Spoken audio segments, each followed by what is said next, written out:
Lamig kasi. Wait. Ayan, ayos-ayos ko ng buhok. Ayan guys.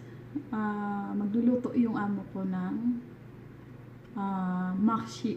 Makshi tawag nila nito eh. Kasi ano, tatanggalin natin yung loob. Tapos, lalagyan ito mamaya ng giniling na may malagkit na bigas. Pag tinanggal natin to siya, tapos i-blender natin. I-blender natin to siya. Itong laman na to, yung ganito, ito. I-blender yan mamaya. Ayun ang gagawin pinakasabaw, pinakasauce niya. Ngayon, pag naubos na yung laman nito, ano siya ng giniling, tapos lalagyan ng malagkit. Yun naman ang ipapasok dito sa loob. Actually, hindi to siya Arabic food eh, kasi ano to eh, Egyptian food. Pero na-adapt na nilang kainin. Ayan, ang butas. Daldal kasi ng daldal. Butas tuloy. Ayan, oh.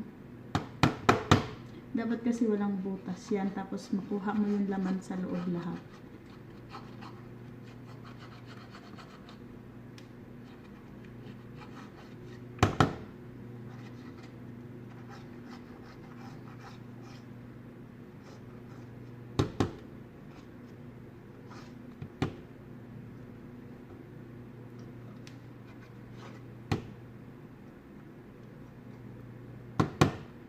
So, ayan siya guys. O, wala na siyang laman.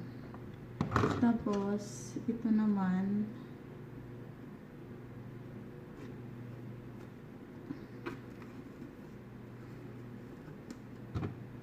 Ganon din. Tatanggalin mo din yung laman niya sa loob.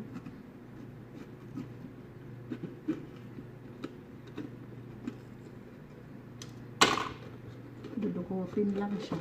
Yan.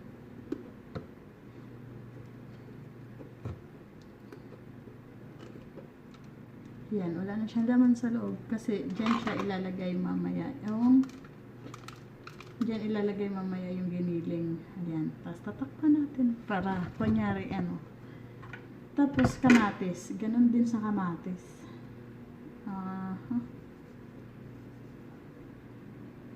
Yan.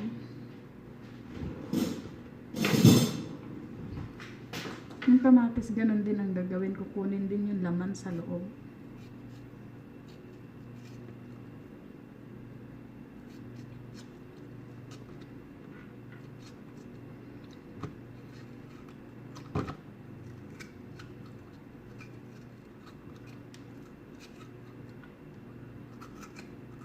Kailangan wala talaga siyang matira. Yan siya, wala na siyang laman. So, gaganyanin yan mamaya pag nalagyan na yan. Yan, tapos, ang ano niyan,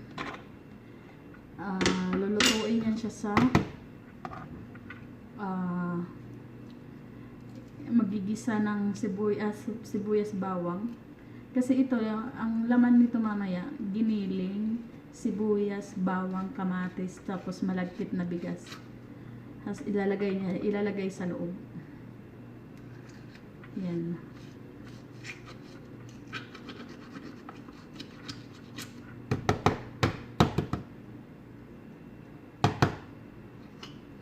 Tapos, lagyan siya ng tomato paste, pampakulay.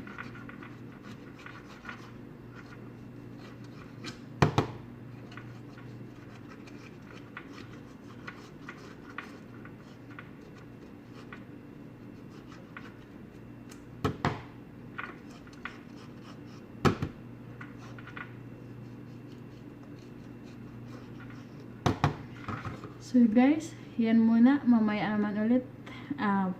Baka mapicturan ko na lang siya mamaya kasi yung amo ko na ang magluluto. Ayan, baka mapicturan ko na lang siya mamaya or sa finishing touch na tayo maya makikita. So hanggang dito na lang muna. Bye bye!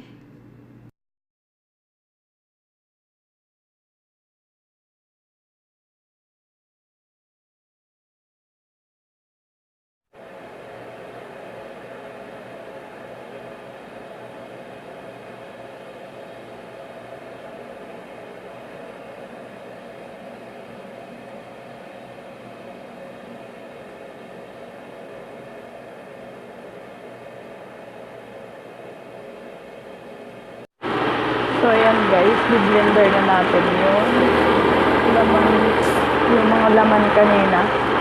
Tapos nilagyan ko ng 2 tomato paste. Kasi yan ang magiging sabaw natin mamaya sa doon sa nilulutuin natin.